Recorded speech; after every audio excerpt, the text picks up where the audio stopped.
Here we go. Shanti, welcome to the show. Good to see you. How's it going? Thank you for having me. Hello, friend. We talked about so much the other night. It's like, where are we going to go? Like, what are we going to talk about? No, I'm just kidding.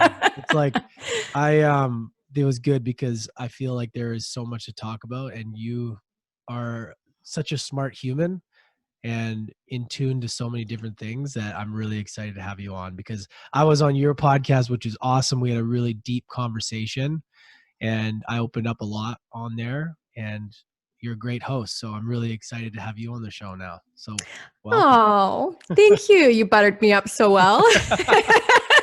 Yeah.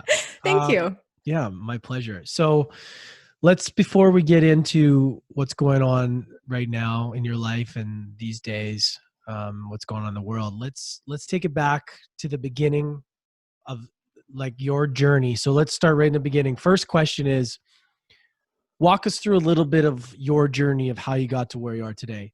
And second part of the question, what is the biggest struggle or biggest challenge that you faced that had the most impact on your life today? Ooh, big question. Wow. It's funny because, when I try to think back to like a specific time of my life, I kind of feel like it's all been quite the ride. So I guess what's kind of brought me to where I am today, which is kind of how we've connected, and even my own podcast has been kind of a long journey. So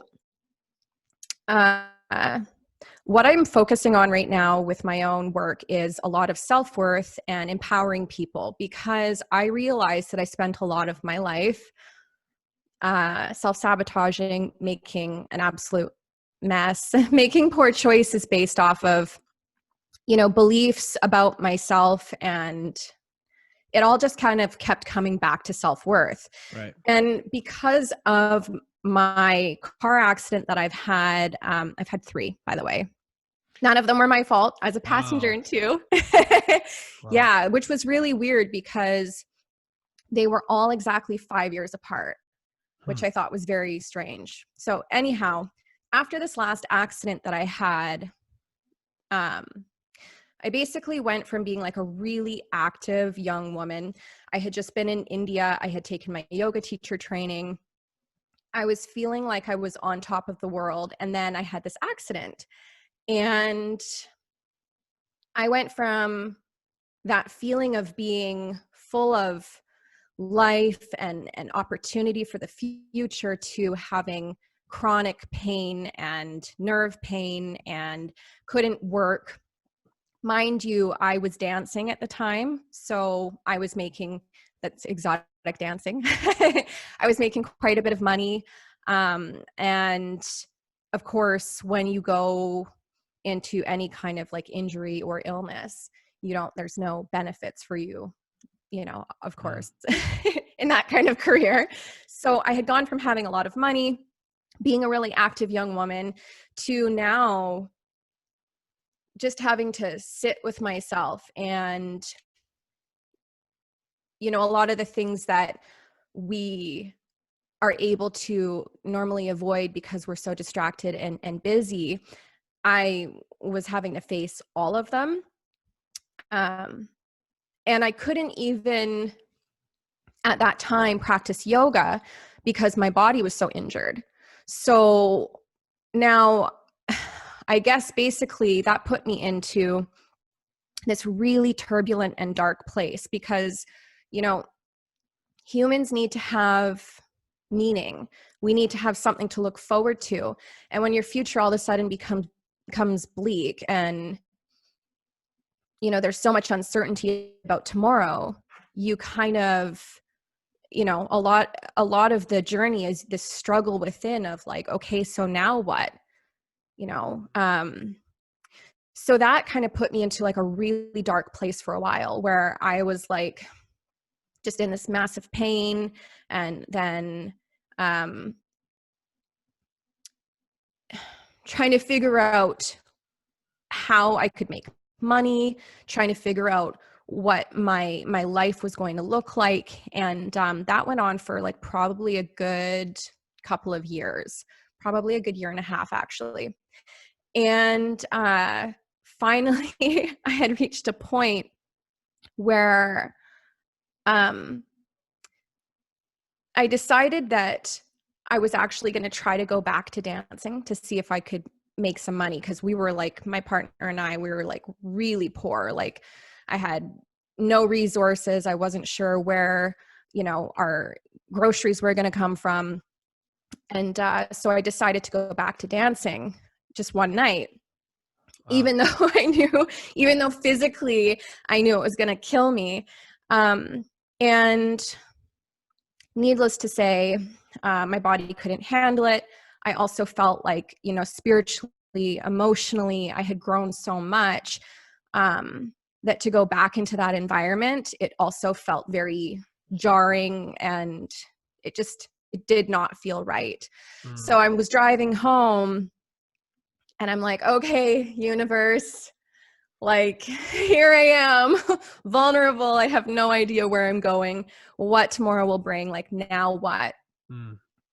And I started getting this, like, I don't know if you want to call it like this inner voice that just kept saying, right, right, right. And everything will work out. And I'm like, okay, what am I going to write about?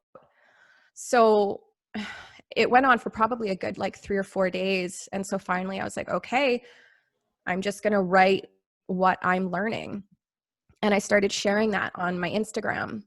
And all of a sudden, my account, which was originally a drop shipping yoga apparel off of like Alibaba, where I couldn't get past 500 followers, I scrubbed it clean and started sharing what I was learning. And it blew up and it grew, and it's now, just under 10,000 followers. So basically, what I realized after having this accident and everything that I went through, and my body becoming like this prison, was, why am I here? And why have I, experienced so many similar and yet painful things throughout my life? And it has had a lot to do with choices I've made that have all come back down to my self-worth. And so I feel like if I can figure out how to heal those old wounds and that emotional place within me, maybe I could then heal my body. So that's kind of how it all started. So yeah, that's kind of a long story short, even though it sounds, long, but Yeah. It's interesting because you brought up self-sabotage, and it's pretty common for everybody. But I kind of wanted to unpack that a little bit more. Like, when did you realize that that's what you were doing? Like, when did that become a thing? Because self-sabotage, it's easy in once you know what it is, like when you're kind of into the spiritual world, personal growth, you kind of get an understanding what that means, and you can see, okay, I know why I did that. But not everybody knows that. So maybe unpack self-sabotage a little bit and how it pertained, and like when did you start to really understand it? That's a really good question. um, Well, I've been on the personal development journey for a number of years. I started when I was 17. I started meditating and listening to Wayne Dyer and reading self-help books to get off of antidepressants. Because surprising, I was way more depressed on antidepressants than I was not on them. Yeah. Surprise, surprise, right? Exactly. So I kind of started a long time ago, but I guess it was probably within the last few years after having my accident, where with personal development, you can create this routine, you can create this environment, you can create a life that you want to live, and you can eliminate all kinds of like toxic people, situations, and patterns from your life. But there's something interesting that happens when you're faced with pain, suffering darkness, despite having that at, the core foundation, where you realize, okay, so it's easy to enjoy my life when everything is running up here. But when the lows come, which they always do, then what? How do I respond? And I think I had spent a lot of my life in the personal development world being great as long as everything was going my way, and then still panic or freak out if I became overwhelmed with stress and things that were happening in my life. And so a lot of it was like, oh, I'll just run away. So I would travel because, oh, I don't like it here. I don't like these circumstances. I can leave. I can change my environment. But I could not do that. I could not change my environment this time. So I had to face the darkness. I had to face where it was coming from. And I realized that so much of what I had been going through was a direct result of my feelings of, not being enough, not being worthy. And I guess that was probably after having this accident and just not being able to escape and not being able to go anywhere, where it was like, okay, I don't think that we ever escape our suffering. And people that try to teach that, I think, are doing a disservice to the world, because there's always going to be death, disease, injury, illness, heartbreak. You cannot control that stuff outside of yourself. So when those times come, and they always will for everyone, how do you respond? Where's your part in it? Yeah, and it's like you said, it's so easy to have everything under control when things are great, but it's when things are challenging is really where the magic is, right? It's anybody can be grateful when everything is rolling, when they're winning, but can you be grateful when things aren't? Because it's always a lesson. There's always something that you're being taught in that's going to make you better for later, but it's hard to see that in the moment, right? Oh, yeah. I want to dig a little deeper here. Okay, dig away. So you talk about, you've mentioned not enough, not worthy, and you got on antidepressants. How did you get to the thought that you weren't enough? Like, where does that stem from? Can you think about how did you end up that young taking antidepressants? Well, big pharma, you see. Because that's I had powerful. That's like that's young, like that's and that's like a problem that we have right now, is like, why was that the option? Why wasn't there something else first? That's what I want to get to the bottom of. Yeah, and that's the thing. I went into crisis after taking antidepressants. So I had gone from being, kind of depressed, which, like, what teenager isn't nowadays? Most of them are. And I mean, it was the same thing with birth control. I was getting headaches. And it's like, here's a pill. Yeah. You're not sexually active, but here's some birth control. So it was the same thing. It was like, okay, I'm kind of depressed, but I was not at risk of harming myself. I was not suicidal. And they put me on antidepressants.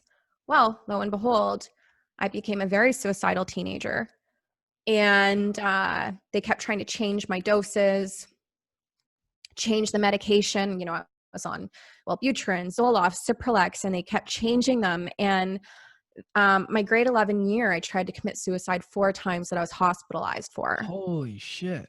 Yeah, I was like completely, like, it was like I couldn't feel anything. Like, I always remember getting this like ball in my throat, like this choked feeling, like I wanted to cry. I needed to express myself and I couldn't. And I think back to that time in my life, and it's like, no one was asking me what was going on at home. No one was asking me, you know, about my past or things I had gone through. And like up until that point, I would say that there was underlying things happening, like single parent. My mom, she was really struggling on her own. My sister, my sister is pretty wild and, kind of took off and did her rebellious thing.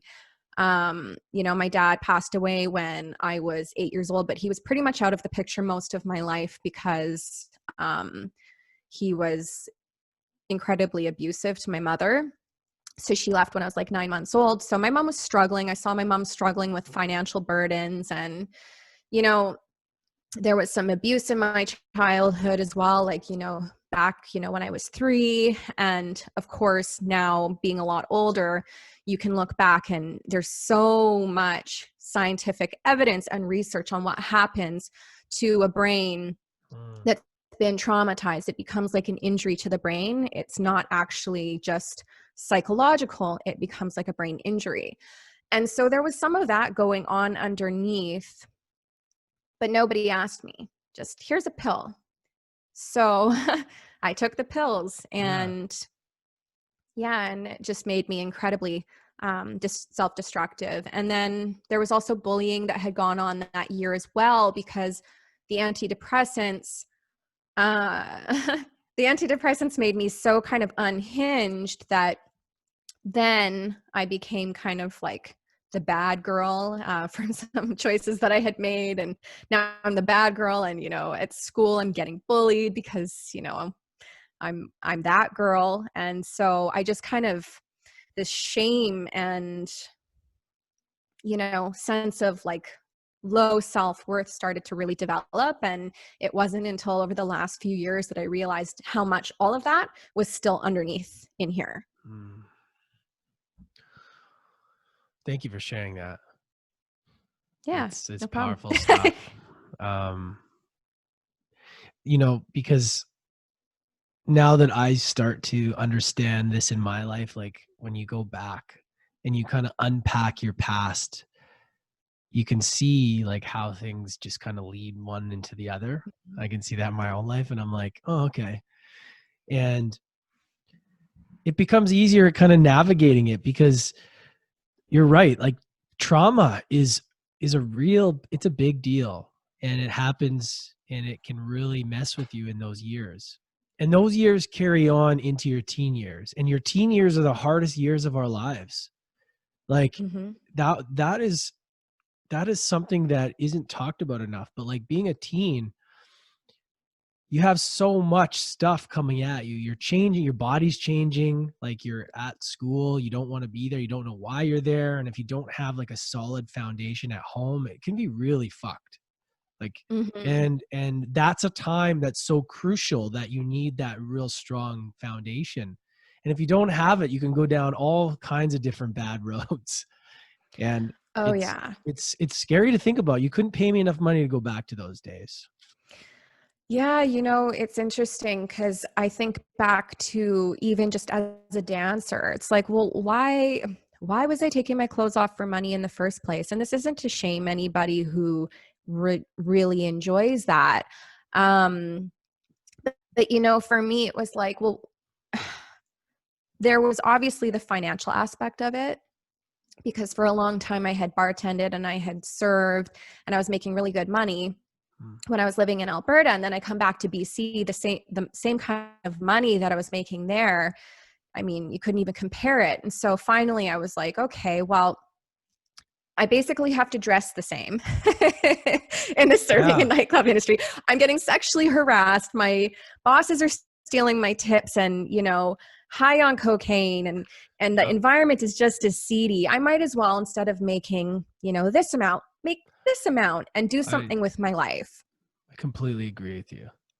So, but with that, it was also this other aspect of, okay, but why was I okay with doing that? Okay, well, number one, it was, I had already been the bad girl. I was already in my mind living as that girl. So I was like, well, whatever. What does it matter? What does it matter? I'm already the bad girl. And then, the second part of that too was that a lot of my trauma has to do with men and being very disempowered. So guess what? You know how empowering it can feel in those moments to make money like that. And, so anyhow, I kind of, when I started going back over some of the choices that I've made, it all goes back to, again, my self-worth. Mm. I had no idea, and this just makes your story so much more interesting too. It really does though.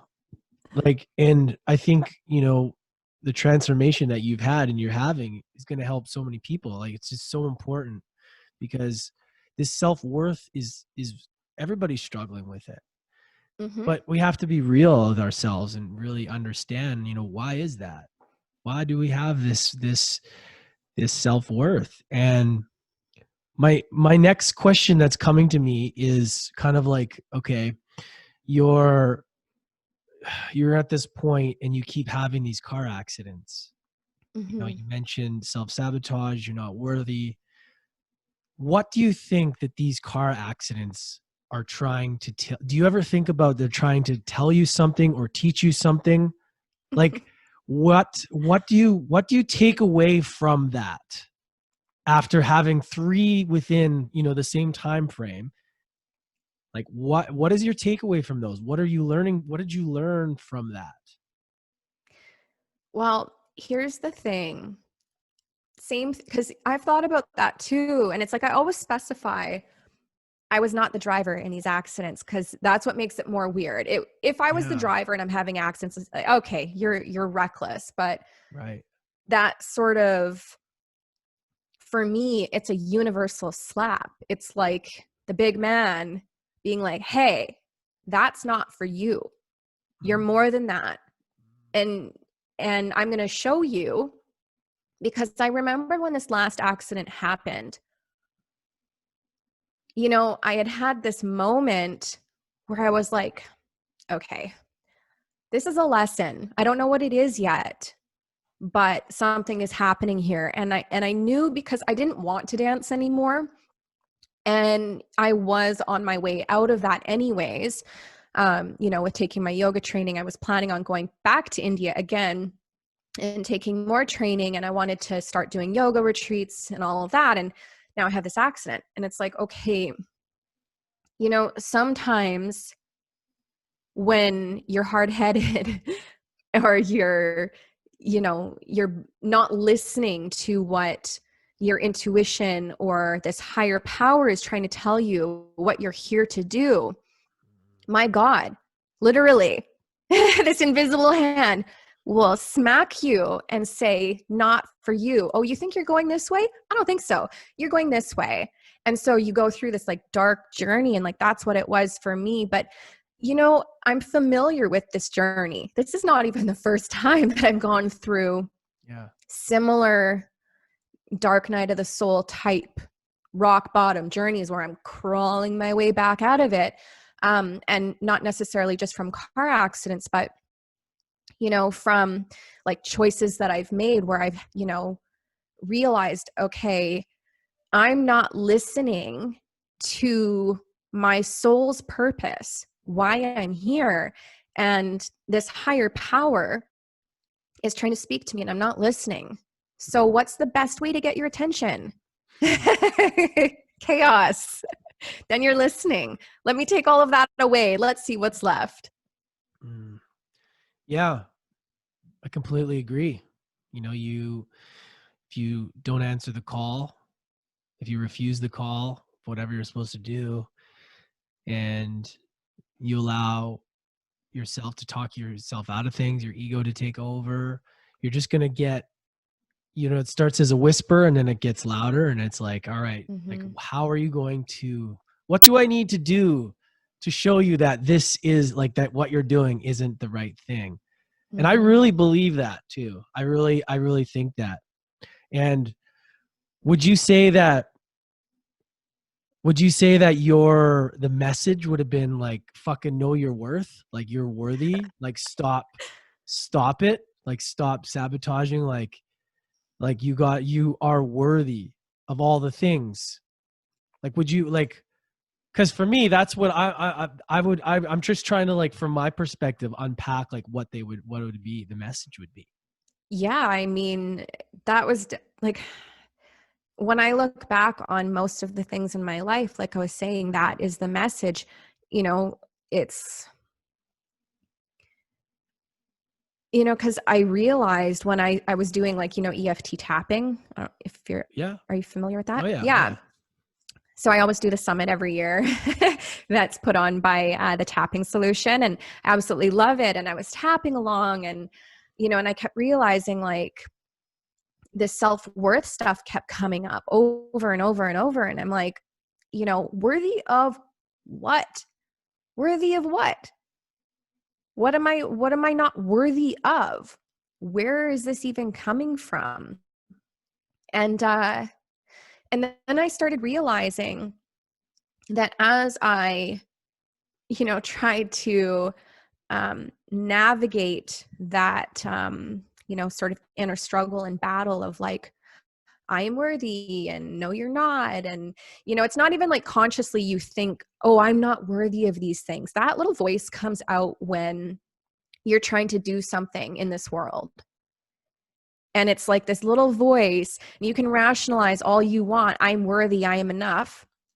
And then it will sneak up in this, like, really insidious kind of way when you go to, you know, let's say, put out your first podcast and you're like, who am I? Who's going to listen to Mhm. me? Who's going to care? I'm not qualified. People are going to think I'm this. People are going to think I'm that. And then, oh, maybe I just shouldn't do it. Right. And, Yeah. and luckily I've pushed past those fears and done it anyways. And what I realized is that the thing that I'm here to learn is also the thing that I'm here to teach. And I started to realize, as I started talking to other people, this self-worth stuff, it touches so many people and in different ways. And maybe I chose X, Y, and Z, and that was my path that contributed to my self-worth. But everybody, at least in some way, is struggling with that, voice of, am I enough? Mm. I think everybody is. That's really what it is. It's everything comes down to, if you're enough, you're worthy of love. Mm-hmm. Like, I think Definitely. everybody, everything that we think we need outside of ourselves is basically trying to fill that.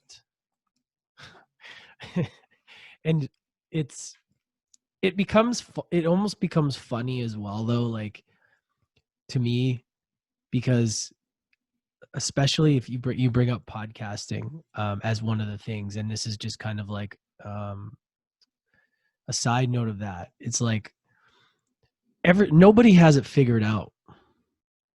Once you It's so true. once you understand, like, you start to learn, like, you get to learn about it and personal branding and how things work, and you just realize you're like everybody's just full of shit. Like, Mm-hmm. everybody is just doing their best with what they know, and they're just on different levels of the journey. And I've talked about this before. And because we look at it like everybody has, oh, well, I'm not worthy because I don't have this. But what I've started to learn is, like, man, everybody is weak. Everybody in certain areas. Everyone has that thing that we're talking about, because we're all human. And that makes Mm-hmm. it so much better, because we're all struggling. We all have our thing that we're hiding or running from. We're all trying to fill the I'm not enough void that everybody has it. Every fucking person I've talked to has it. Seriously. Definitely. And that makes me happy, because then it takes the pressure off too. It's like, oh, well, if I do my best, whatever, like, who cares, But we have this, like, expectations that we put on ourselves, and then we compare ourselves to other people, and we don't think we're Mm-hmm. worthy, but we're just as worthy as they are, And that's just something that I've noticed, because I can totally relate, and I feel the exact same. I used to feel the exact same, which would stop me from doing so much, Oh because yeah. I would always say, why would anybody give a shit what I'm doing? Why would anybody care about a book? Why would anybody care about a podcast? Why do I do anything? I can't do Mhm. it. Right? It's like, well, there's too many doctors. I'm not going to do that. There's too many of this. They're not going to do that.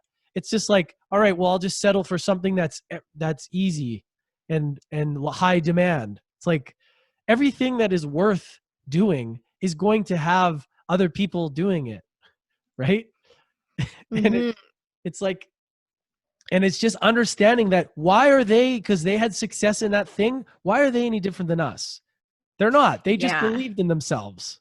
Exactly. And that's the thing. I think that we often get caught up in seeing where somebody is at, 10 years into their hustle Yeah. and the day-to-day steps and actions that they've taken. And we're like, oh, that's unachievable. No, it's not. It's Mm. just one foot in front of the other. These little tiny incremental steps that you take, they count for something. And if you keep doing that every single day, you eventually get there. And that's something I realized was for so long, because this voice telling me, why bother? So don't do anything at all. Mm.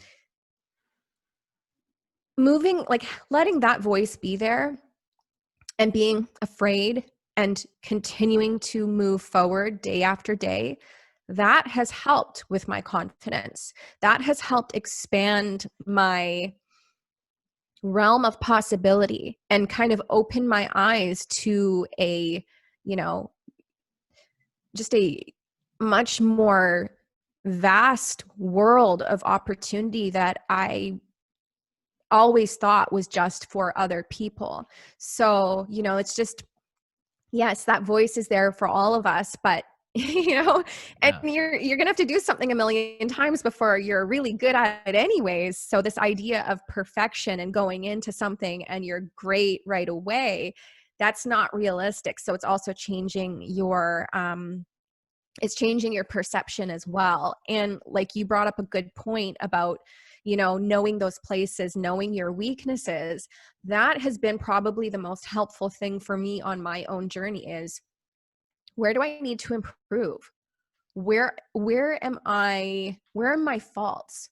Where am I falling short? Where am I self-sabotaging in every single day when I talk to my loved ones, the way I talk Mm. to myself, the way I don't make enough time for self-care, making sure I can get to places on time or early enough, and just these little tiny things that create self-sabotage. And when you see those things and you see where you are weak, that's where you need to put your focus and improve. I mean, so that's why I've realized that self-worth is not just about, I accept me, I love me. Okay, but if you're doing shitty things Yeah. and you're thinking crappy thoughts, and you're not putting out good energy into the world, or you're doing things that are maybe disingenuous, or you're not having integrity every single day in the way that you live, deep down, you're going to know.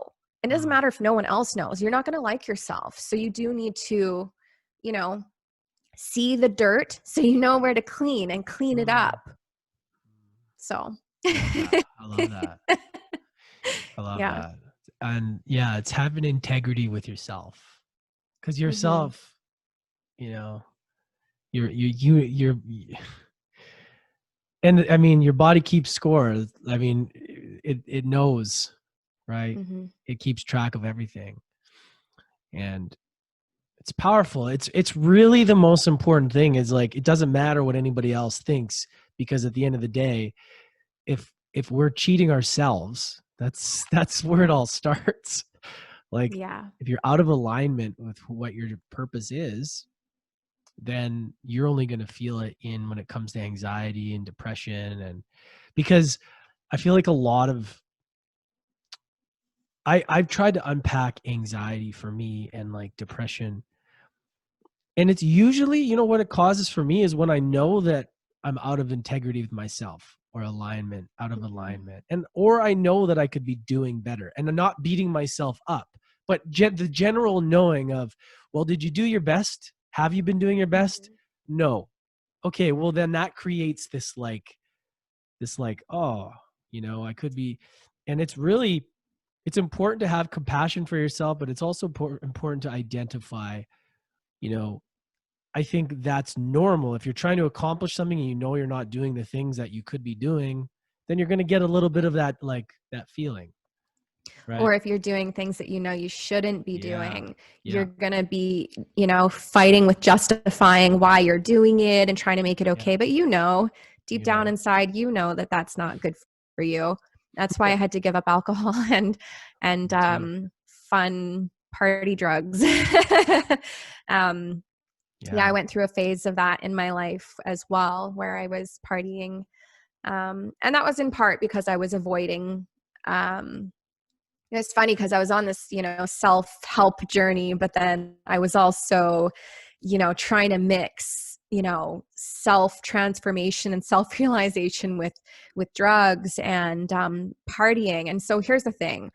Um, if you're taking psychedelics or plant medicine, the intention and the setting and how you take it, it can be medicine, but there's a fine line of taking drugs and trying to free your mind, and you're you know abusing your body.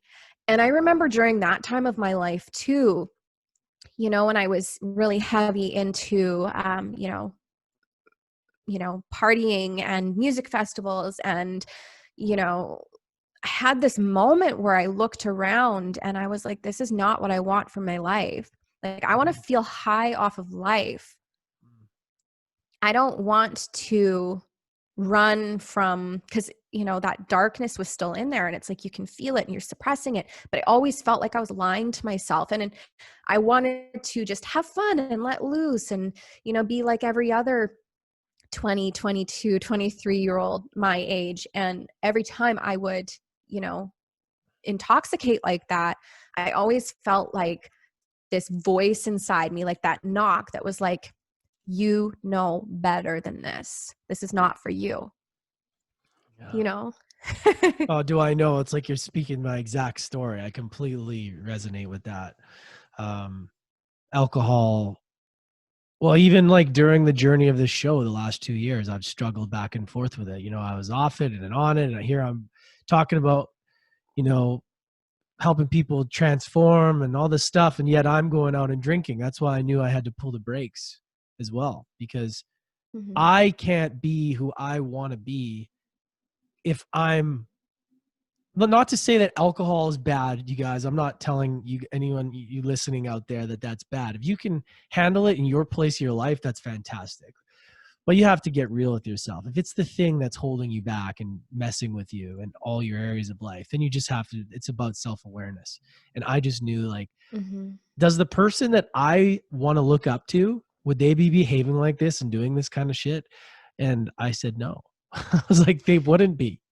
And Yeah, and for me, like, I always felt like that stuff was just kind of dulling the blade and dulling my same. consciousness. And I'd have the especially with alcohol, depression the following day. And you know, it's interesting because I have had way more, I don't know what you would call it, like, these ecstatic highs in my yoga practices than I ever have with like any kind of, well, I mean, yeah, actually, even I would even say, like, for me, my yoga practice and the experiences I've had on the mat have far outweighed even my ayahuasca Mhm. experience. Yeah, I've heard that from Kundalini people too. I've done some of that breath work. It's powerful for sure. And I also wanted to kind of talk about um, the conversation about the psychedelics, and that definitely, and I've talked about it. It's not for everybody, right? Hmm. But for you guys listening, I've talked about it quite a bit, and I'm kind of going through my own journey with it. Here's the thing: is that it's going into it. The problem is that it's grouped. A lot of this medicine is grouped into recreational use, and it's all one big bucket. And if you Yeah. go into doing psychedelics with that, you're going to go through a really, really rude awakening. Like, and it's not going to be fun. If you don't have respect for this stuff, you're not going to get what you want out of it, and it's going to fuck you up for sure. Set and setting is everything. And who's giving it to you as well. Totally. Yeah. And yeah, I mean, that's huge. But like, for me, I don't look at it now as I'm going to like recreationally have fun with this. Like, I'm going to like, I want to do the work because I know that this shit does not feel good sometimes. But I'm committed that so far what I've seen in it, it's allowed me to uncover and unpack some stuff that like I know I wouldn't have been able to. But my intention in setting, and this is the big difference between using it recreationally and intentionally as medicine, is that they're two totally different worlds, right? Like, oh yeah, definitely. your respect for any plant medicine or psychedelic is like, it's so important, and how you go into it and how you honor it is just like, it makes a world of difference. So that's the thing. It's like, I think people can like mix them up and think, oh yeah, I'm just going to party and do all this stuff. It's like, no. If you're going into it like that, then that's the wrong idea. But if you're doing it as a modality to heal, and I think it's powerful, it's not necessary for everybody. And like you said, you got to have the right trained shamans and people that know, Mm-hmm. but it's just one modality. It's not be all end all. And I respect that too. Like, a lot of yogis say that you can get there, and you absolutely can. And you know what? There's a lot of things you can do to get there. You don't have to, right? And that's a really important point. And I'm glad you said it, because this shit is it's a big deal. And if you feel called to it, great. If not, don't feel that you need to go do psychedelics. It's not necessary for everybody. For sure. No, and here's the thing. It's discovering your own journey. Yeah. You know, and that's the thing. What might work for one person or make sense for that person, it does not translate across the board for everybody. And Totally. so, you know, for some people it could be plant medicine, but for other people it might be yoga, it might be you know, mantras and chanting. Maybe for you it's going to church, you know. And this is the thing, you have to figure out what makes sense to you and what resonates, and then tune in like a channel, tune into it. Yeah. You know, because the more you tune in, the more clear it becomes. And I just really think that although for some people plant medicine might be, you know, the right thing, what I have noticed in the plant medicine community is a lot of spiritual bypassing, where people are getting just too almost like addicted to the feeling that they get when they are high, because of these spiritual awakenings that you go through. But, you know, as much as you have those experiences, it's about integrating them back into your daily life, because you also still need to live here. And I've seen people who have just gone so far out that they're on the brink of like psychosis. I've known people that have gone into psychosis because they're just too far out on the fringe of, you know, 5D. I don't even know what that means, but this is what I've heard, 5D and all of these things. So you want to make sure that like whatever practice you have, you know, you're grounding that with like, how do I integrate this into my life here? And how do I still act as, you know, how do I act as an instrument here? How do I serve? Because this life is not just about me and my own journey. It's how am I making this world better for everybody? And you can get too far caught up in that high and that feeling and all these people here and this life here. It doesn't matter. Yes, it does. It does still matter. So integrate the two worlds. And I mean, that would be something that I would say from my own experience and people that I've known. And, you know, just find a way, no matter what it is, that you're able to, you know, yeah, integrate both of those worlds. That's like something I really want to stress, because it's like Yeah. the plant medicine thing has become such a popular thing. And I'm just seeing like a lot of people that are like, you know, Mm. like they're not It becomes even trend. living It here becomes like a anymore. trendy, becomes a trendy thing Yeah. too. It's like who's done the Yeah. most is like more spiritual enlightened. It just turns into another thing completely. Mm-hmm. And this is what I've got to learn a lot in, the Aubrey Marcus mastermind that I've been this year is about the integration and like how Mm-hmm. important that is. Like you're absolutely right. Like you nailed it. Like you can get so far into the astral, you can do all these plant medicines, but how are you integrating it into your life? Like there Mm-hmm. takes time. Like I did 5-MeO, DMT, Bufo, and that was one of the most powerful experiences I've ever had in my life. And just unpacking that and just integrating that into my life has been so beautiful, but challenging also, that I would not want to go back to that medicine for a long time. Like I'm still like researching and thinking about it, and it's still like just this thing that it takes time. And for me, like the respect and honor it to integrate properly. And it's like that when you do a mushroom journey. It's like that when, I'm going to be doing ayahuasca. There's a lot of things that people think like we should just be jumping around next thing to next thing. You know what? I guess it's different for everybody, but it's important to be able to take that, you're right, that medicine, the journey, and integrate it into this life. And really Yeah. about, journaling and like, what did I learn? What did I unpack? How can I do this? And in order to really get clear with that, it takes time. You have to do the thing. You have to integrate it. And that again, setting and integration, I feel are the most important. Absolutely. Yeah. And, something else I wanted to add to that as well is that, you know, whenever you start dabbling into different kinds of spiritual practices of any kind, whether it's, prayer, meditation, plant medicine, it's a spiritual practice for a reason. You have to also be aware of the fact that when you become very open, and especially with plant medicine, the purpose of a shaman is not just there to give you medicine. They are there because they are guarding that doorway between our world and the other world. Yeah. So if you just start opening yourself up, I think that that's something that I've come to along the way in my own journey with some of my experiences. You can open yourself up and allow things to come in to your life and invite things in, and you'll be getting the opposite effect of what you had hoped.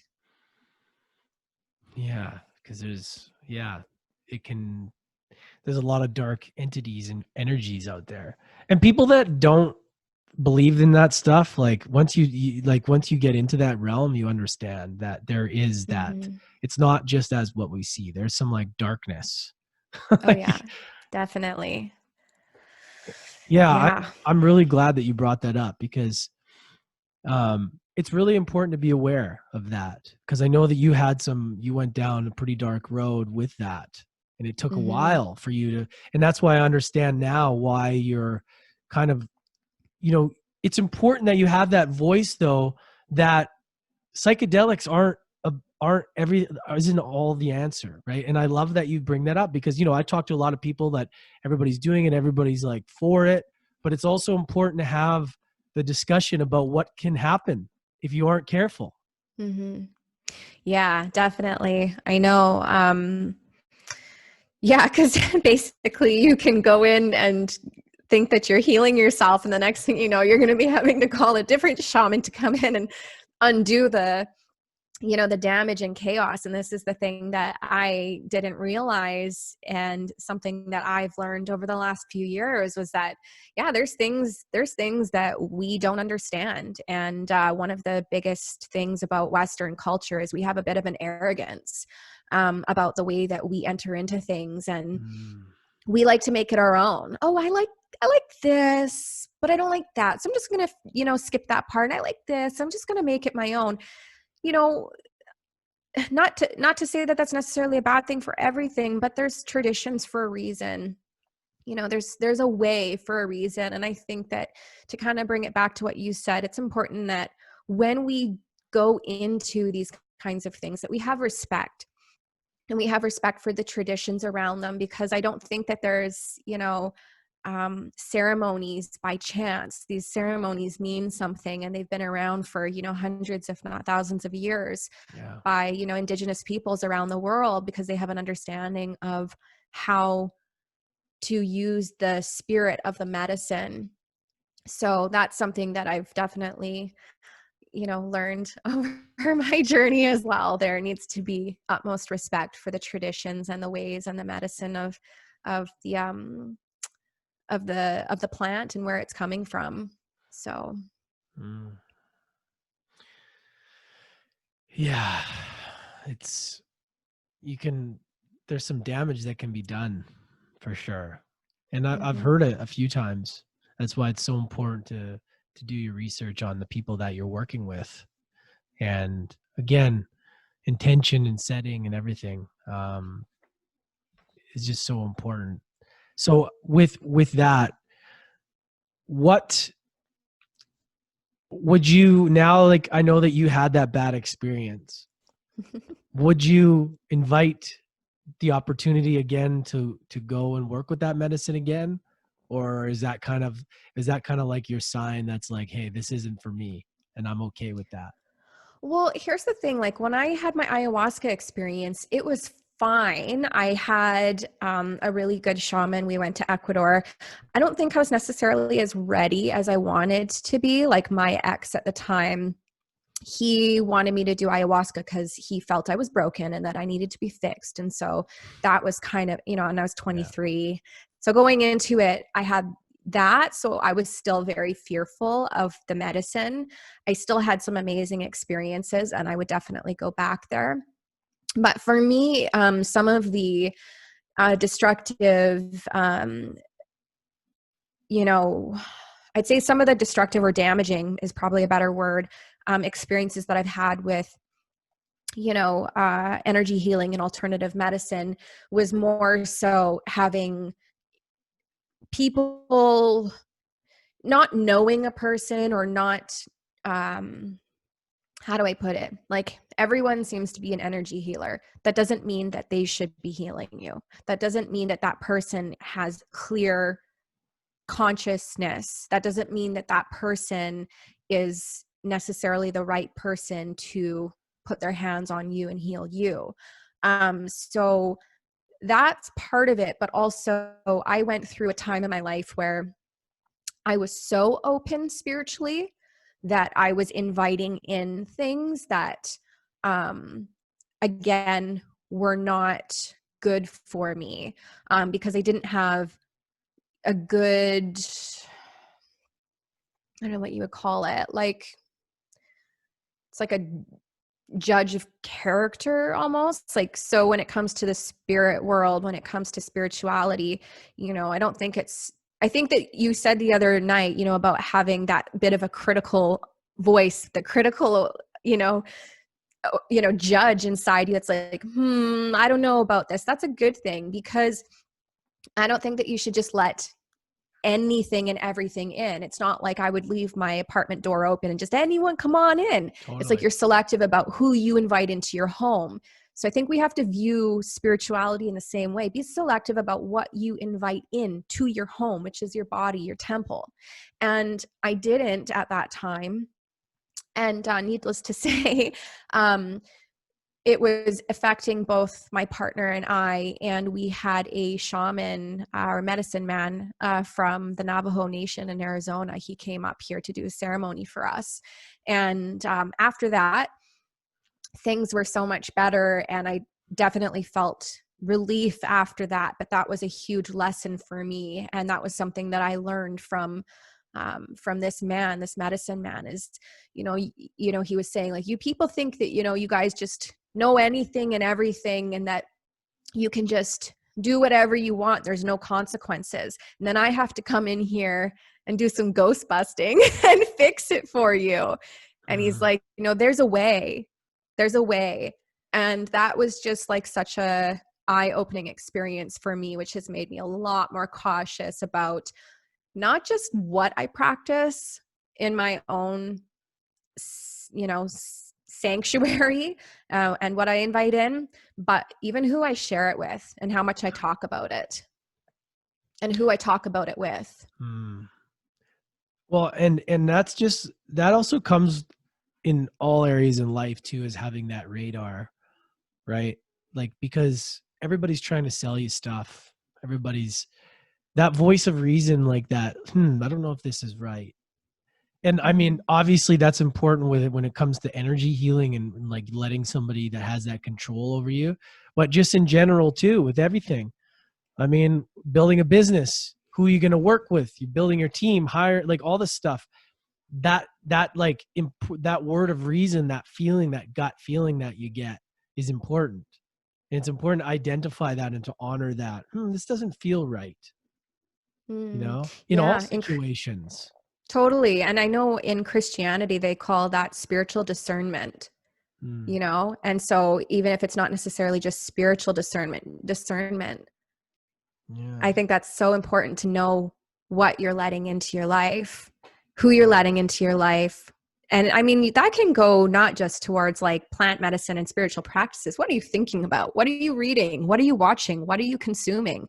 In yoga, they talk about, so before you get to postures, before you even get to the asana, there's the yamas and the niyamas, which are how you relate to the external world and how you relate to your internal world. And part of that is, what do you consume? So that can be Mm, food. What are you eating? But what are you taking in with your eyes? What are you taking in with your ears? What are you taking in through conversation? That's either nourishing you or taking you away and, diverting you off of your intended path. And the nature of the mind is also that mm, for everybody. How can I mm, distract you? How can I pull you away from your journey? How can I pull you in all these other directions? And that's where finding something, and obviously for me it's yoga, and for other people it's something else, but how do you come back to the middle way? How do you zig and zag but come back and discern what's good for you on a day-to-day basis and what makes sense? mm. So true. It's, yeah, just coming back to that center point, just like steadiness. It's so easy to fall off. And yeah, like a practice like yoga, I'm very, very new to yoga. I've done it for a little while before COVID and everything. And I really just felt it was just such a beautiful practice to kind of tie together all of the chaos and everything in my life, like like the hard workouts and the interviews and the work, and then it's like this like beautiful, like it's like it brings it all together to this like unity, like of just Mm-hmm. like, oh, okay. Because I think it's important for to have that balance, to have that softness of like, but it was so challenging for me to yoga, but for me it was such a nice lesson because I'm so used to doing these like, you know um these aggressive sports, this like high intensity thing, very outgoing person, but then to have to like really go within and have these like postures. And I know the yoga that you're doing is quite different than the tradition or the stuff that we do at the gym, but Mm-hmm. for me that was just such a nice way to kind of bring it all together and like balance out the force, so to speak, and I think it's Yeah, so well, important for everybody to do that. yeah, and you were saying about that uniting, and like that's what yoga is. It's yoking yourself with a higher power. That's Yeah. what it's supposed to be. So you don't actually have to, put your legs behind your head. I mean, yoga ultimately is, the cessation of mind. You want to become so present in the moment and in your body that your mind just stops chattering. and you're just in that moment.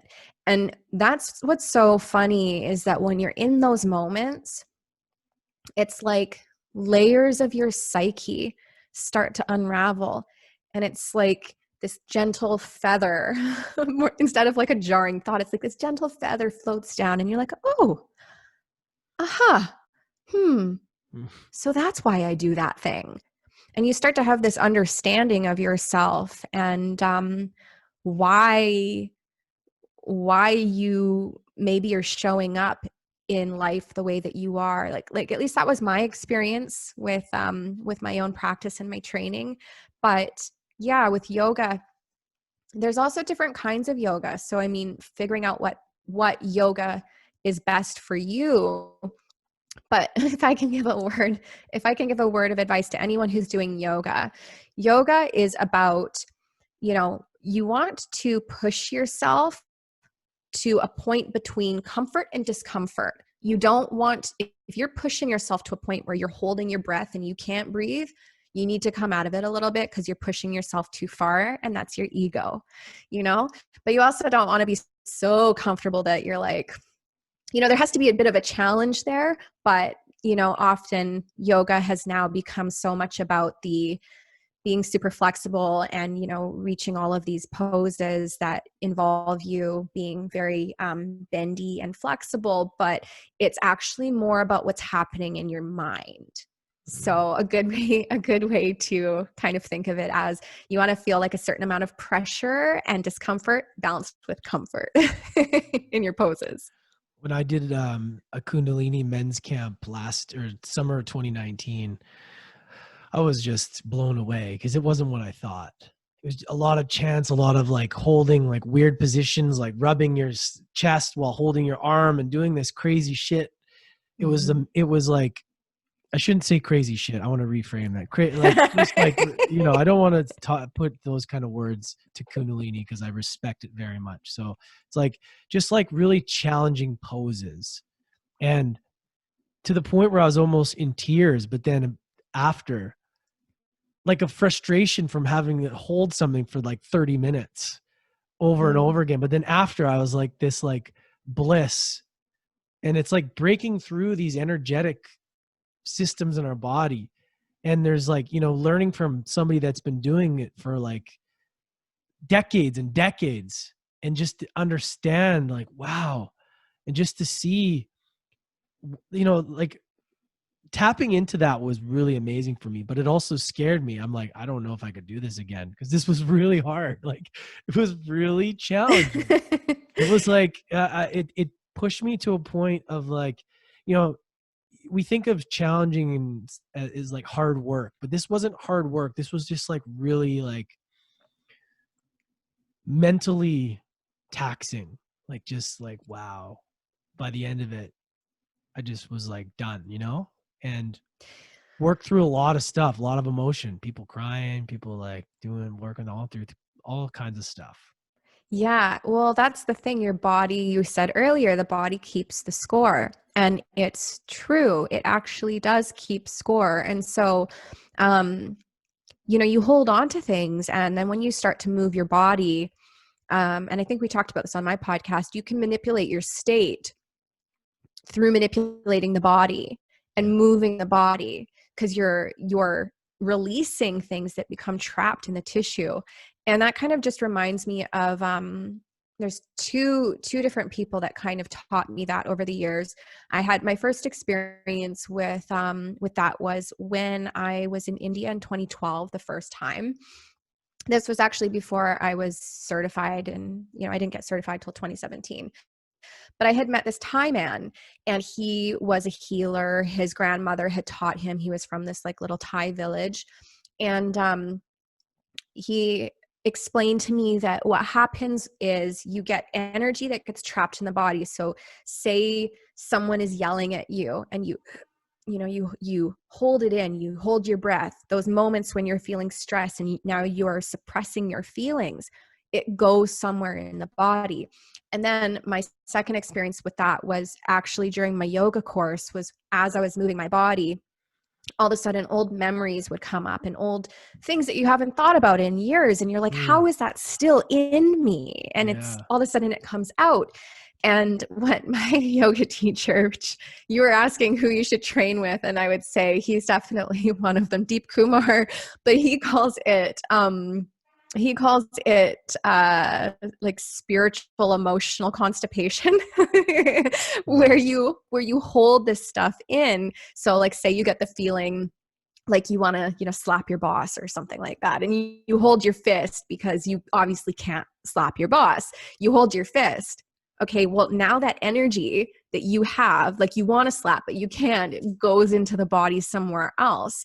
And so if you don't do things to release that from your body, you get spiritual, emotional constipation. So then you start getting blockages. Maybe you want to feel, happy and light, but you feel heavy, you feel weighed down, and all of these kinds of experiences, which would be like, I guess you would consider that like blocks within your energy centers. But it's because now you've suppressed things, so now you need to release these things. Mm, Yeah. beautiful. And can be such a healing process for people, you know. I know I told you before the show that we're gonna go. I was like, I had like a time frame this, but I'm just gonna keep going because there's more I want to talk to you about. Yay, fun. I'm like, I can't. It's hard for me to have shorter episodes. Like it's hard because Yeah. I love talking, and it's hard for me to have that agenda of like having to keep it in a certain window. But anyways, well, let's keep going. So I wanted to bring up another thing that we have kind of talked about recently, and it's really, and we're going to talk about kind of present day stuff.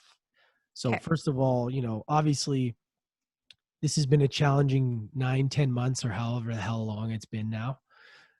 Time It's warp. it really has left people divided, and it's left people um confused, and it's left a lot of people individually who aren't in truth, who are scared to be in truth, who are scared to speak their mind because of shutdown, of cancel culture, and because of, you can't, like, people get fired for standing up for what they want, like it's really really sad that people can't really say what they feel, so we all have to sort of just, we don't have to, but that's the kind of the feel of the conversation, is that if you speak up about things, there's consequences for it. There's censorship, there's Hmm. all this kind of shit. So the long answer to this question is, how has the how challenging has it been for you to stay in truth and be able to speak up for what you believe in? And how do you deal with backlash from people? The haters of the world, the condescending people in your life, people that think they Hmm. know more, they've done a certain thing. How has that been for you, and how do you deal with it? Hmm. It's a good question. I mean, that's a bit of a roller coaster ride, because of course I'm human. I'm, you know, have fears and anxieties, and there's been that up and down roller coaster ride for all of us this past year. Because like I said, fears and uncertainties about tomorrow, where we're headed, when it will end, how much control will they take um, before that's enough, or how much control are we going to tolerate before we say enough, right? Mm. So everyone has an opinion, and I love this saying. Opinions are like assholes. Everyone has one. I love that saying. And that's something that I've thought of a lot over the last year, because, there's a lot of lashing out and people emotionally reacting, and everybody thinks that they have the answer. But the problem is that there is not enough conversation happening. It's just a lot of one side shouting and sort of dictating the narrative, and the other side, is being silenced. So I think for me, in my own journey, I have been trying my best to not emotionally react.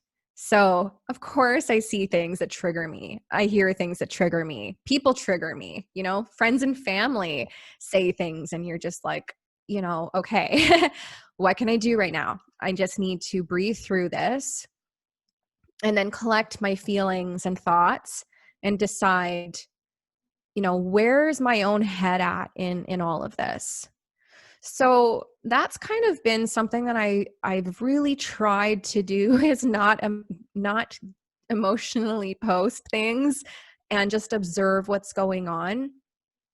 But I'm kind of reaching a point where, I guess for me, I feel like I want to say things, but at the same time, I'm like, maybe what the world needs from me is, positivity, and maybe people don't need to hear any more about politics because it's just, we're all so exhausted.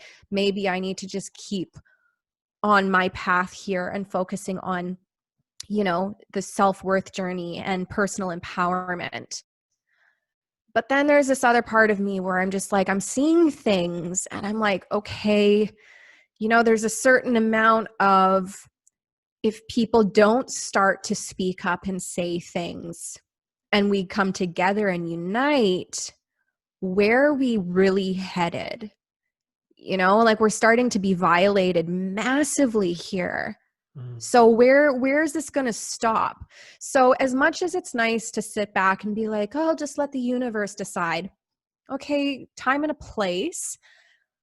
And that I think, for the most part, sitting back and just, you know, allowing things to unfold, but there has to be a point at which we find courage to speak up when we see no end in sight to things that, more mandating this and more control here, more control there, and like this feeding of fear and putting people into so much fear. And I don't know, I think I'm still trying to wrap my own brain around where I want to take my own path with all of this. And I don't know if activism is going to be a part of it, but I think at least amongst friends and family, we should be able to speak up and have conversations. And if people don't want to have conversations because they are so black and white in their thinking because of what they believe, and they're not interested in having a conversation, ultimately, don't waste your breath trying to have conversations with those people. Don't argue, because at the end of the day, it is not worth the energy. So yeah, I'm still trying to figure it out, Lance. Me too. And that's why I think it's an important conversation, because I think everybody's trying to figure it out. And I think sometimes we get into these battles with people because we're just frustrated. Sometimes I'm like, I'll get into something and I'll see something and I'll get all worked up. And then I'm like, am I really worked up, or am I just in one of those moods? I just want to like argue with people. Like, it's like, and I think a lot of us, there's some people that have a lot of time on their hands. There's a lot of people that get frustrated. It's like, you just got to step back, I think. And this is where meditation is really good, because it allows you that extra second, right? If you do meditate and you have a morning routine, it usually allows you to sort of have that extra second you need to kind of be an observer. And that's what I say to anybody that is skeptical about meditation or anything. It's like, that's what it does. It allows you that split second in real life to kind of observe before reacting. And I'm the same. There's days where I'm like, in the beginning especially, I was like, fuck this person. I want to like go out. I want to like convince them like this is wrong. They're so stupid. Like, and then now I'm literally like, okay, I've observed this. I know what happens to my energy. I can just go down and completely wipe my energy. And then I ask myself, was that even worth it? Like, what was I trying to gain from this? And it takes us away from the light, which is what we need and is where we serve better. This is where I've realized, because the hate and the trying to like convince people of things takes me into a place that I don't serve well. And Same. I'm like, I'm just useless, like in this position. But I've also come to the point now where, again, you nailed it on the head. I'm sitting here like, all right, there's a certain amount of kind of accepting what is, but now there's a time to be like, all right, what's true, what's Enough's bullshit, enough. where do we stand up? And now my angle is to really try and educate, show people things, talk about things in a way that they'll actually listen, because there's a lot of people out there that are going down the road of just activists, and people tune you out. People are like, I don't want to hear that shit. I think the best people can somehow tie it into like their message of whether it's inspiration or whether it's humor or something. And in that, you can educate people, because to educate people, they have to be willing to listen. If people aren't willing to listen, then it's just dead ears.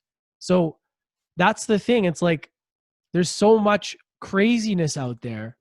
What is the best approach to having a serious message get to somebody without it being like, you need this? Just like sales. It's all it is like sales. It's like you try and convince somebody that they need this thing. They're going to go, fuck you. I don't need that thing. Don't be a greasy salesman. I feel like it's the same way in the world right now. It's like, how do we educate people and let people know that certain things may not be safe because they're being told that, but without being labeled as this or anti that, and like, obviously, and then people just pushing back. That's the dance that I'm trying to figure out myself. It's like, I really want to step up, and I know that I haven't been enough in like standing for saying publicly what I believe in, because I feel like, is that a thing I want to play with right now? And it may very well be more of that coming down, but that's the struggle that I've noticed in my life. It's like, how do you get a message across in the right way that's going to be received, you know? Yeah. Well, I mean, and it's where it's coming from. And this is something that I, in my own journey have been learning. Are you sharing something? Is it an emotional reaction? Are you sharing out of fear? Are you sharing because you've really thought this over From and you're love. really clear Yeah. about what you think and what you believe? And I mean, um, I really feel like there is a mass hijacking of the human mind right now, and it's being done through fear. And I feel like, how do we learn things? Through repetition, right? And you're seeing that in Mockingbird media, the same media, or sorry, different media channels repeating the same message over and over. And you see the censorship happening. Like, who, do you know who the fact checkers are? Who are they? I've heard that they literally are like ex-CNN people. What? Yeah. There's like, An ex-CNN person gets to be a fact checker that's for the world. that's the reality, is that the Okay. fact checkers are actually, it's like hiring somebody from your own. It's like a complete conflict of interest. I don't even know the comparison right now. I know it'll come after, but it's like literally taking somebody from your team and having your team, him be the referee, Right. and always favoring your side. It's like, it's bullshit. That's just Yeah. the reality of it. The fact checkers, that's why it's so funny. That's why I see people like JP Sears. This is the stuff, like, without He's it being brilliant. like, oh, you're a conspiracy theorist. It's like, well, no, this is the reality. Like, you got to fucking open your eyes, because the people that are in charge of fact checking are not, they're not like in the middle. They're not like evenly Yeah. distributed. Like, this is fair. That's not how Yeah. it is. And if you don't see that, you need to educate yourself more. And I'm getting worked Yeah. up just by that concept alone. Yeah, because they're not a centrist. They're, far left fringe. And yeah, so here's the thing. I feel like if the conversation was fair, no problem. But when I start seeing friends and family being divided, when I start seeing, children, like babies, 2-year-olds, being kicked off airplanes because they don't want to wear a mask. And I think back, like, remember when we were kids growing up and you'd always get told not to put, like, plastic bags on your head? Like, did you ever get Yeah. told that? Yeah, of Don't, it's one of the course. first things you learn. Don't put a plastic bag over your head. But now we're like, we're putting masks on children, and maybe that's not the same thing as a plastic bag over your head, which I can straight up smother you. I But I get mean, it. I I get think what you're of saying. that, and I think of that and I'm thinking how traumatizing it is for children. They don't understand what's going on. They have no idea. And then I see this, I think about, like, my grandmother, and she's been in, the home.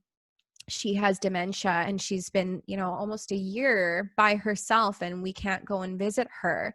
And she thinks she's in prison because she's so confused and, demented, that she thinks that, she's been put in prison. And I think of, like, how many people have lost their jobs, how many people have lost family members to suicide. I think of, businesses closing down, and then I just see, this, oh, we have the solution, everybody pay attention. Okay, we have the facts. Be good boys and girls. And when you're a good boy and girl, everything will be fine. This will all be over. And here's the solution. And now here we've got a vaccine. And it's like, okay, um, I think my big question is this vaccine going to be by choice, or are we going to be strong armed into having to take it because it will be mandatory to have the vaccine before we can travel again, or, do this or do that? I don't know. There's just a lot of things that are happening right now. And we're getting one version of the story, but we're not getting the whole story. And people can feel that, and there's Oh, no transparency. There's no accountability. Like, I'm not allowed to, pretend to be something I'm not, and make money for it. That's called being a fraud, and you can go to prison. But yet mm, politicians are made out of that. And yeah. yet there's no accountability. So, I mean, I don't really have a political foot to stand on. I always avoided politics for, like, years until it started to actually affect me. And I'm looking around and I'm going, this is not right. Well, at the end of the day, strip all that other stuff away. What feels right and what doesn't? Like, I'm Yeah. not like, take away the left, take away the right, take away all the stuff. Mm-hmm. Let's go back to pre-COVID. What felt right to you and what doesn't feel right? Like, Mm-hmm. listen to your fucking self. What doesn't make sense? Like, we are all smart. We all have made it here in life. If you're an adult, you've done it. You've made it through. Like, you're at this level of your video game, right? You've learned a lot. Now let's remember those lessons. What felt right along the way, Right now, you got to ask yourself, does what's going on feel right? Does, and this isn't anything to do with conspiracy. This has nothing to do with that. It literally has like, what feels right to you? Does being told to take something, because if you take something, that doesn't mean you're not going to get it. Like, if you take the vaccine, it doesn't mean that you're not going to get it. It doesn't mean that you can't apparently pass it on. And that still means you got to wear a mask. So that seems to me, that's like, okay, wait a minute, without me knowing anything else in life, that Mm-hmm. seems weird to me. Yeah. Wait a It's minute, wait a minute, I'm going to get this thing that is I'm a little bit skeptical. Look, I put all kinds of shit in my body. You can use that argument. Oh, you not. do coke and you do all this, but you won't take a vaccine. Fine. That's a great argument. Whatever. Mm-hmm. But right True. now in present day, Yeah. if somebody said, here's this thing we don't know much about, but you Mm-hmm. got to put that in you. And then from there, we're not guaranteeing that the thing that we're giving you this for is going to be taken away or anything else. And the reason you're wearing those things on your face, which again, I'll wear them. I want to make people happy. I really don't care. My mind is in other places. I'll wear the fucking mask. I don't care. But if they're saying that this thing that they're going to give you that's not that tested, Let's just call it as it is. Then you still have to wear this thing after.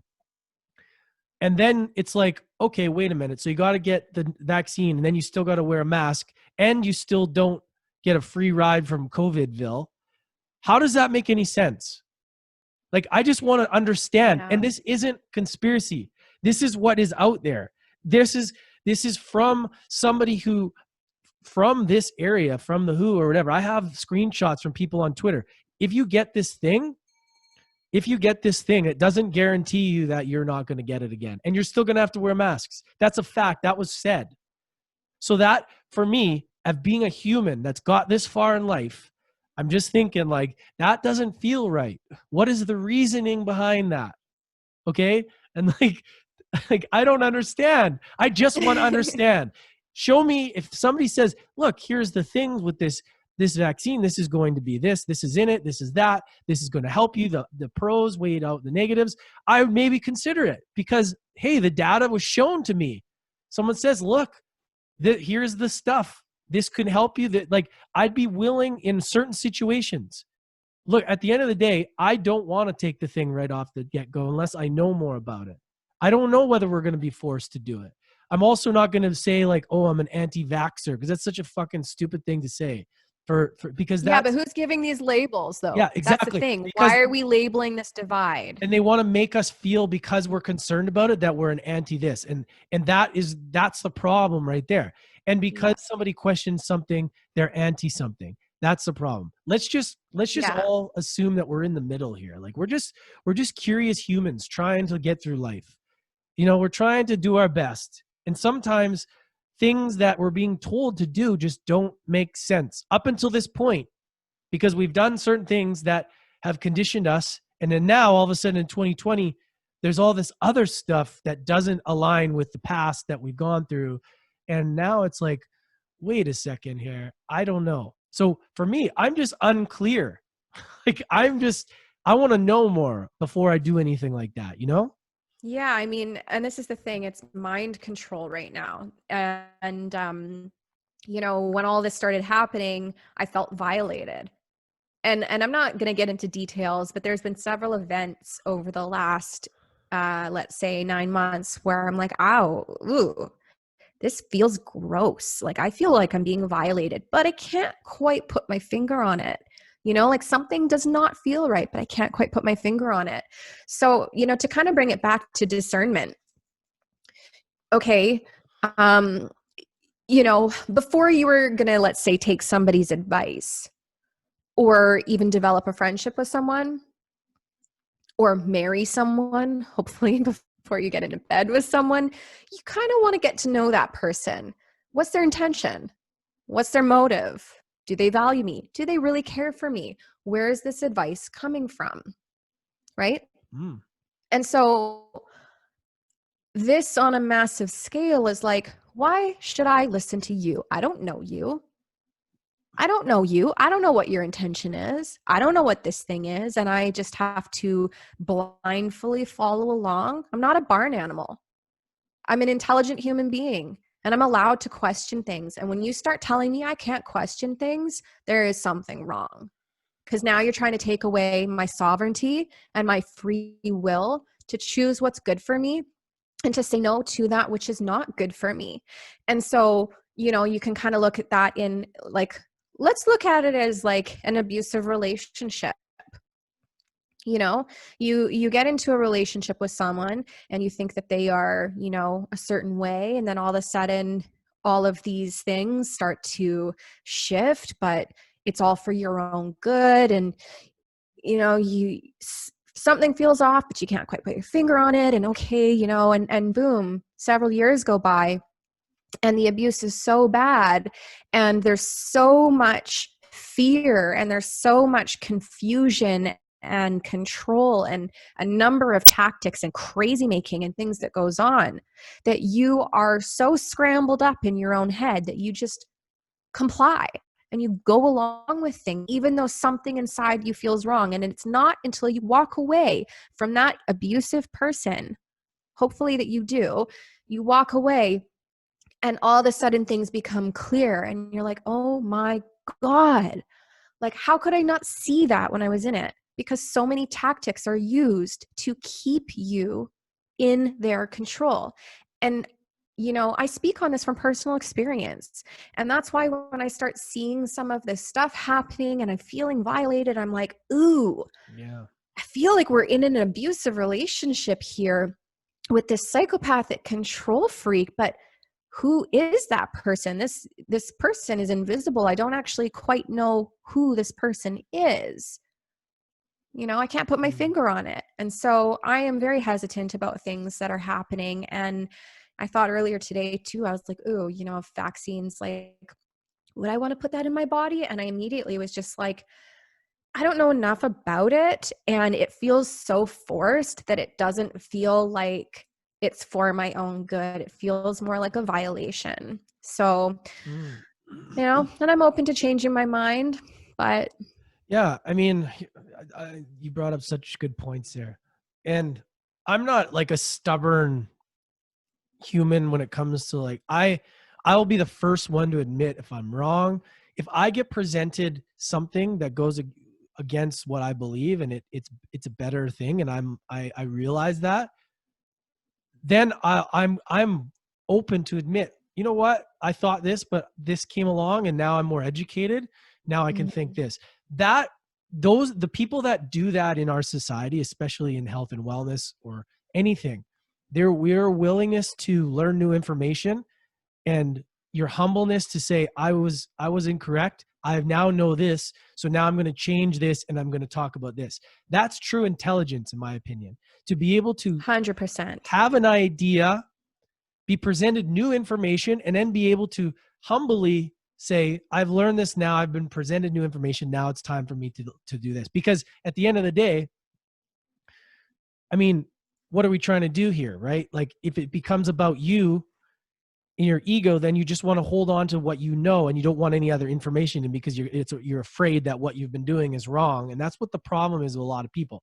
And I am one that I'll say it. I'll say like if somebody presented the right information to me and I felt good about it, I would take it because I understand that it's more beneficial than not. But until I can see that, I'm very skeptical, very unwilling to really get involved with that thing. And that's just a fact.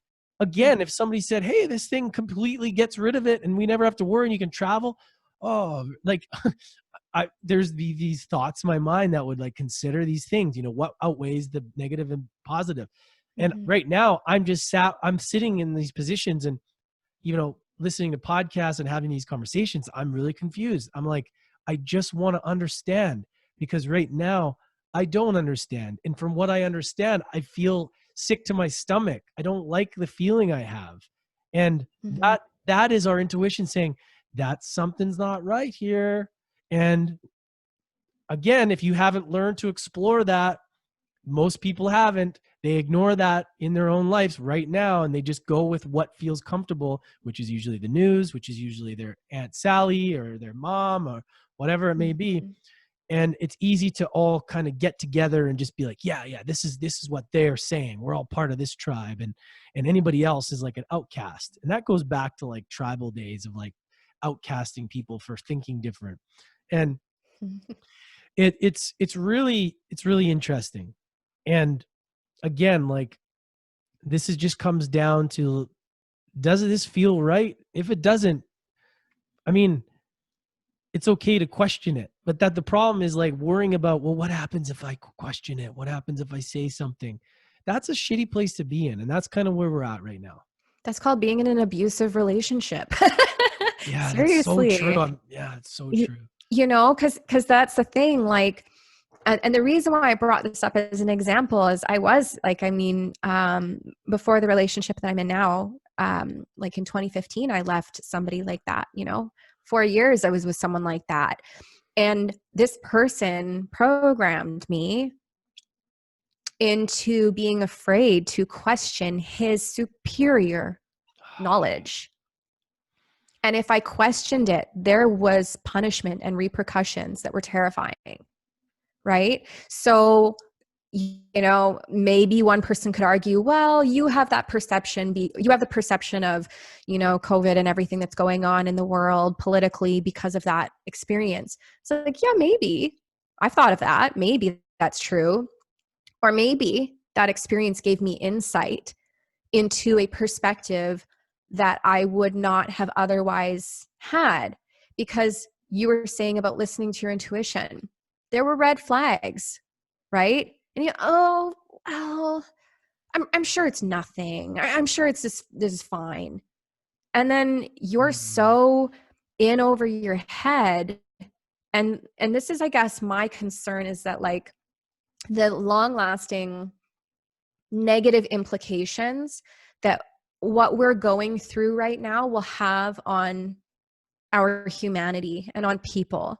You already see, you know, because of the pressure being applied to normal people who would otherwise be like pretty decent people, either swinging far left, far right, people becoming abusive to one another in public because, you know, you're not standing on the dot on the ground correctly. I mean, I'm use this as an example that's happened to a friend of mine. She's pregnant and some like old lady in the grocery store yelled at her because she wasn't standing directly on the line.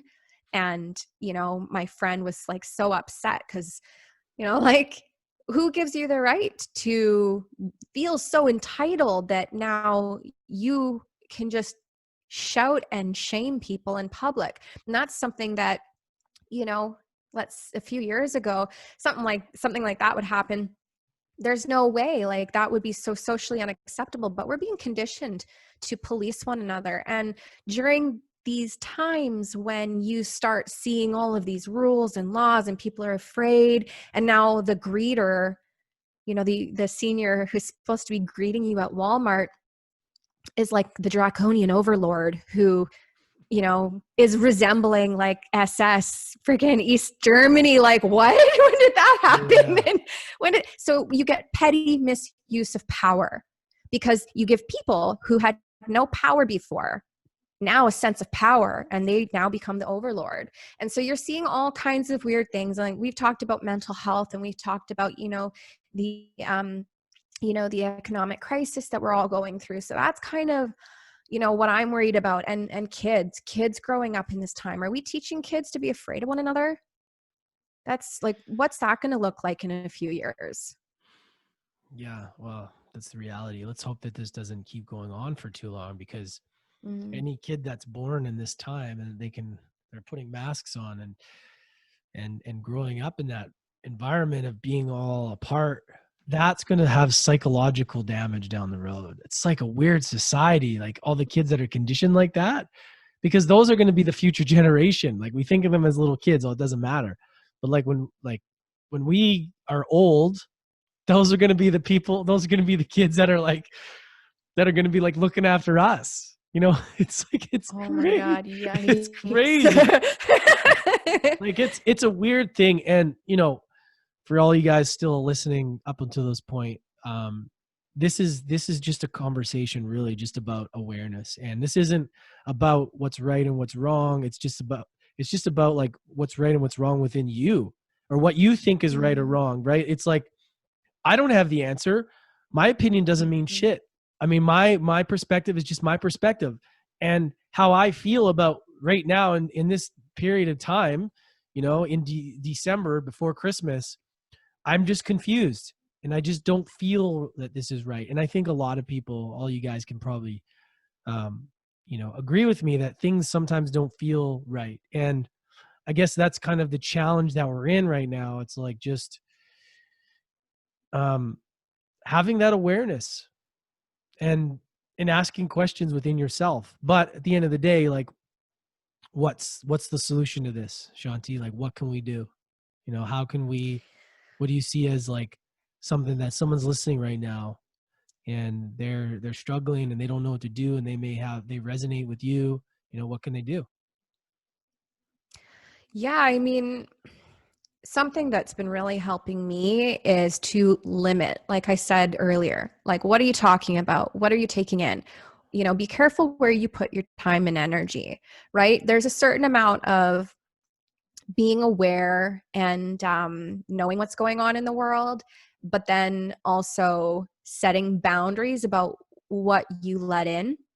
It's funny because I actually went years without watching the news. Like that's been a part of my, personal development journey has been Same. not watching the news because it is so focused on fear and fear mongering. So if I want world news, there's places that you can seek it out where it's more like positive stuff that's happening around the globe. But, just mainstream media and news is often very like negative. So for years, I didn't watch the news. And then when all this COVID stuff started happening, I was like, oh, this will blow over.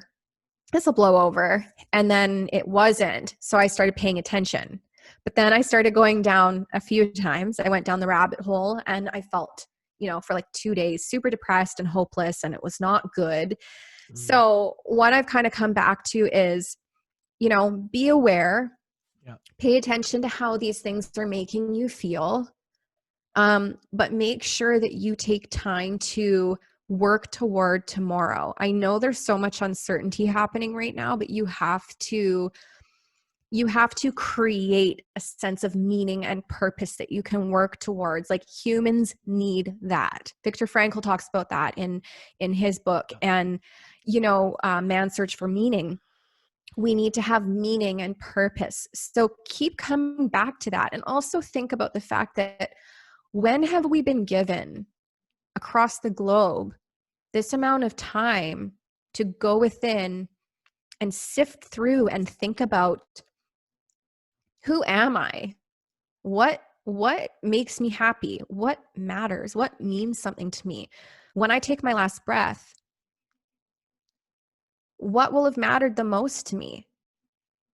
Because if you can picture yourself on your deathbed and you think that you might have regrets, you have to change what you're doing now and find things to work towards every single day that will get you to that point where you can feel like, okay, I've lived a full life and I feel like I made a difference, at least, in my small circle, or if it means going, bigger than that. And put your focus on, how can I show up? How can I do my best and live without regret? And how can I serve? And maybe that for you could be activism. Maybe you feel called to speaking out against some of this stuff. But sometimes, it's again finding your path and figuring out what works for you and what you're here to do. But, just withdraw from some of that information. Even tell people, I'm starting to tell my friends and family, like, I can't have these conversations, it's really triggering. Let's talk about some other things. Yeah. Just because we're becoming overwhelmed with COVID, politics, this and that, and all of this stuff. And I feel like it's just too much. And so the best thing that I've been able to do is just like my morning routine, focusing on, okay, how am I feeling today? Oh, I feel kind of anxious. I feel scattered. Well, how do I want to feel today? What's something I can do to make that possible? What are 3 things I'm grateful for? I'm grateful I have a bed. I'm grateful I have hot water. I'm grateful I have food in the fridge. There's so many people in the world that don't have those things. I'm grateful that bombs aren't being dropped in my neighborhood right now, and that I can at least go to sleep feeling at ease, knowing that that's not something I have to be afraid of right now.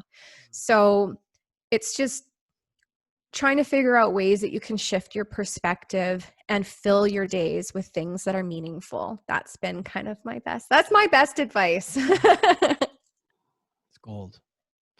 Yeah. Where can everybody find you and check out more of your work? Well, I'm mostly active on Instagram, so you guys can check me out on there, which is Shantih, SHANTIH_MA.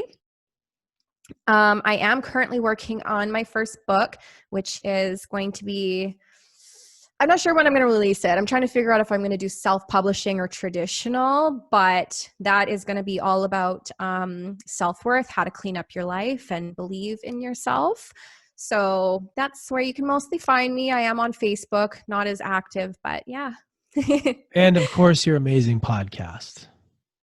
Oh yeah, my podcast. The Shantih Ma podcast. Sorry guys. I've only been doing that for over a year. Yeah, and it's great. I highly suggest you guys go and listen to the podcast. And what you can do is go subscribe to it and listen to an episode, then leave a nice review, because the reviews on Apple are very, very important. As you guys hear in the intro and outro, I tell you guys to go do this for my show, for this show. So I want you guys to go do this for Shantih's show. It's very important, and it helps the show grow so that more people see it. And I mean, that's really the message that we want, is get the show out to as many people. So for the last question, yeah, of course, of course. I know you kind of answered this, but it's just kind of like the final question that I ask everybody. Okay. What is one lesson that adversity has taught you? No matter how many times you fall down, you get that much better and stronger at picking yourself back up again. And it's just a choice at that point. And it's a part of the human condition. We all suffer. You can't escape it. And once you can wrap your mind around that, and prepare to weather the storm and develop tools that will help you navigate when those tough times come, you develop internal resilience and grit, and you become unstoppable. And the only thing that will ever stop you is you getting in your own way and your fear. So just if you feel like, you've kind of hit an obstacle, I mean, get creative and find your way around it and through it, and just be determined. So yeah, that would be it. Wow. That was beautiful. It's like you had that all ready to go or something. Wait a second. Let me consult my notes here. No, I truly believe it. I truly believe it. For sure. For sure. I really appreciate you coming on. This was such an awesome conversation. And I'm glad that we went longer than we were planning, because this was just, I knew that we'd have so much to talk about.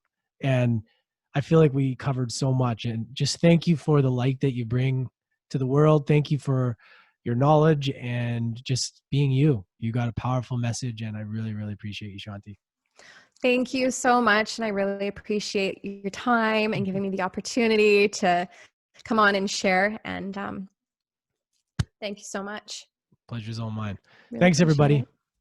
Thank you. Bye.